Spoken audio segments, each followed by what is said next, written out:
everybody is calling your book the Bible of stand-up paddle training.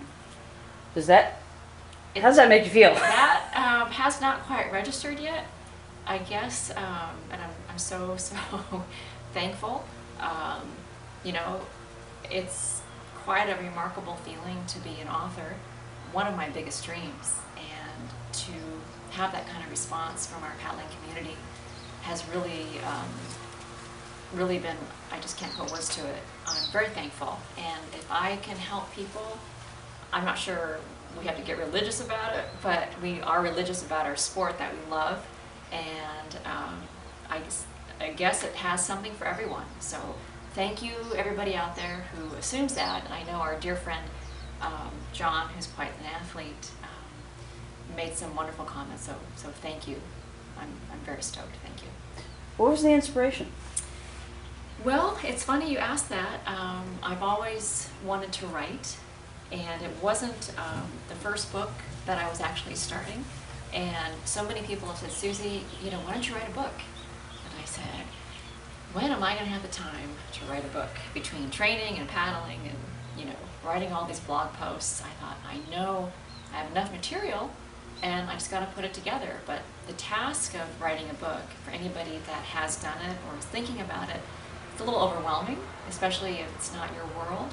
And I gave myself a deadline, and through our friends at the Mullet, I had this wonderful editor come my way. I interviewed her standing on my cell phone at Whole Foods here on Maui, and I knew she was the one, and that gave me the confidence to make this happen. It wasn't what I expected at all to happen so fast, and I thought, well, if I have great support and people to help me, I can definitely do this. And so I had so much material. I've been writing about paddling and training since about 2010, and you know, it's been quite a fun thing to gather all those years of my pieces of work and training perspectives and learning as an athlete and as a trainer. I thought, well, if I can just organize it, maybe people will like it, and this is what happened. So it's, it wasn't the first book though I was starting, so it's just funny how things work out. It sounds like it won't be the last. Not at all. There's more to come, so stay tuned. Yeah. Awesome. Surprised at all by the growth of the sport and the interest that people have in, even if they're just the recreational athlete, in the training piece of, and how that part of the sport seems to be growing? Well, you know, living on Maui, we are fortunate to have all types of paddling days, climates, weather, and we get to host a lot of new people to the sport. So speaking to your point, seeing the trends of paddling and where it's going from where it started, you know, I think what I'm seeing now more is that paddleboarding will be like having a bicycle in your garage. Every family will have one in the garage, which I think is great because it brings more access to the water. And it's a vehicle for people to share as a family. It's a vehicle for people to get healthy, to connect with the water and other people. You know, socially, stand-up paddling is a great way to meet new friends and start new relationships. So the growth of the sport, I feel it hasn't even peaked yet. I think it's still exponential. But the lifestyle aspect, I think, if you're asking me personally, the racing is a huge component, and it's an important part of any sport.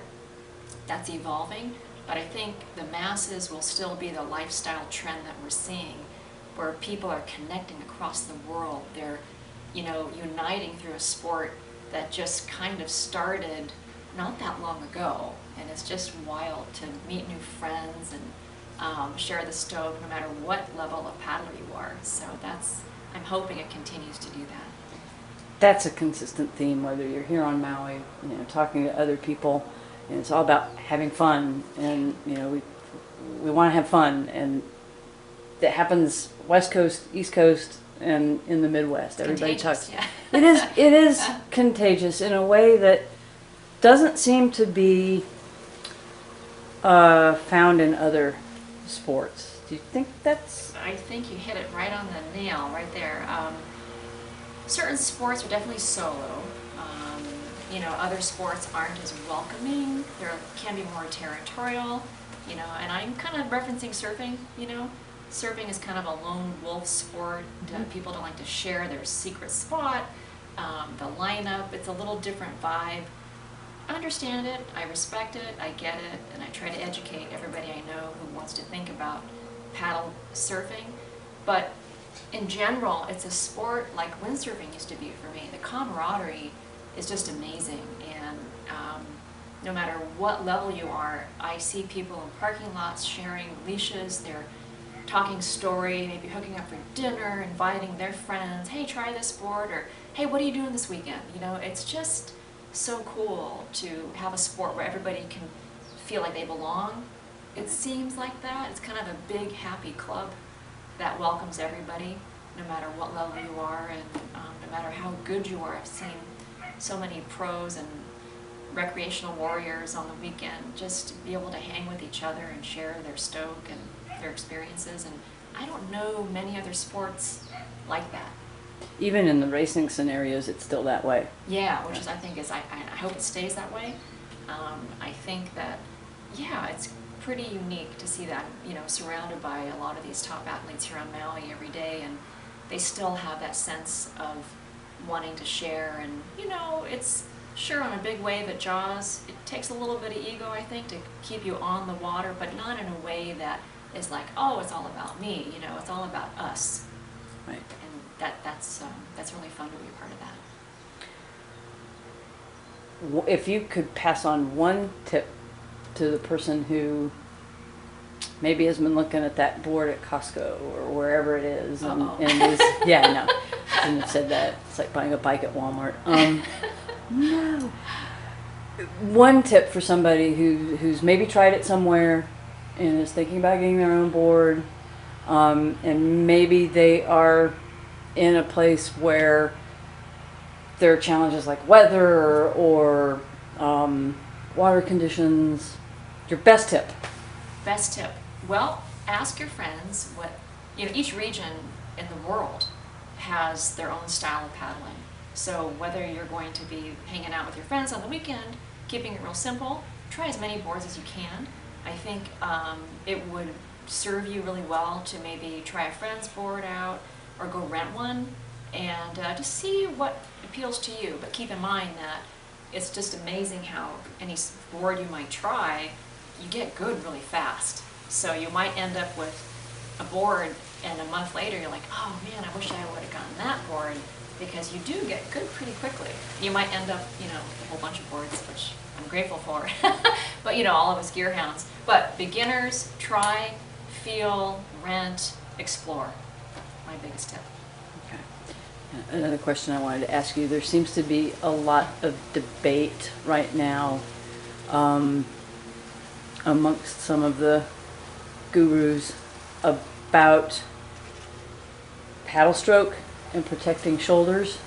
Oh, And sure. it used to be, you know, quicker cadence. Now it's maybe slower cadence. And I think in a blog post a couple of weeks ago, Larry Kane might have even suggested that the whole idea of not pulling the paddle past the hip is perhaps passé, and that we need to be pulling. Yeah. Okay. Yeah.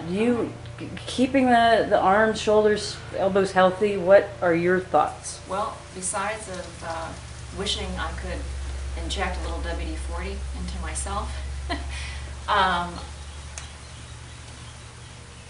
am not discounting what people are sharing and what their opinions are. As a trainer though, and a paddler, each body is different. Mechanics are important to preserve and maintain a healthy paddling upper body. Training and balance first is more important, I feel, as you're asking, than the stroke. If you're not trained well in balance, your stroke will suffer no matter what style of stroke you choose or prefer. Then it comes down to your own ability. If racing is your goal, sprinting off the line fast, you're going to have a different technique for every part of the race, a different stroke for every technical part of the race. If you're cruising, who cares, just have fun. I think it's a combination of what works for you in the conditions that you paddle, what's successful for you. You might take 3 of the guru's advice and make up your own, like a varietal stroke, like a blend. And there's no right answer to that. But I think first and foremost is make sure that you're training in balance, so you're not just going out paddling cold and that your body's prepared for no matter what stroke that might serve you. Does that make sense? Yeah, Okay. absolutely. Switching gears a little bit, you've got a challenge. I do. I got lots of challenges. Well, I'm I challenged. wanted to give you the opportunity, poster girl, for Suzie Trains. Oh. Do you want to say anything? I am Okay. very happy to, yeah. I don't know when this is going to air, but coming up December 10th on Animal Planet, on the show series called The Monster Inside Me, I am going to be the poster girl of Suzie Trains, which is a fish toxin that lives inside my body. And it's like hell on earth. It's like something I can't describe.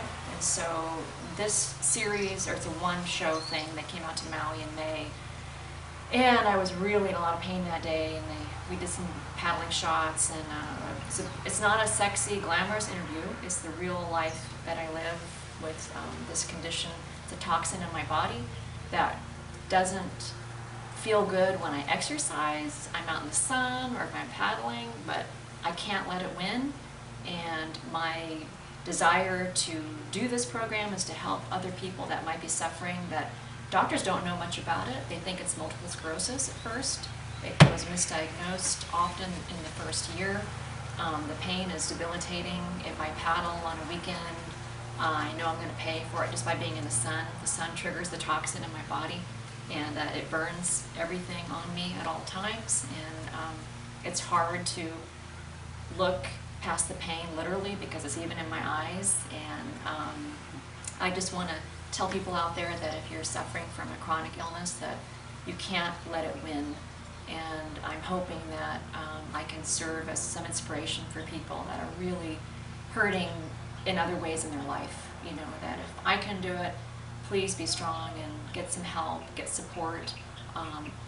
You know, I have good days and bad days, and I'm trying to trick my brain on the bad days, and I would do voodoo. I would do anything to get rid of this toxin, and I have pretty much tried everything I can think of. I'm not a huge believer of all this stuff that we have available on Maui. I'm more Western medicine, but I will try anything.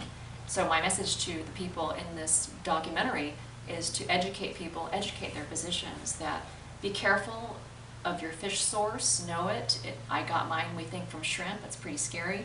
Not everybody can get it. It's you can have an immune to it.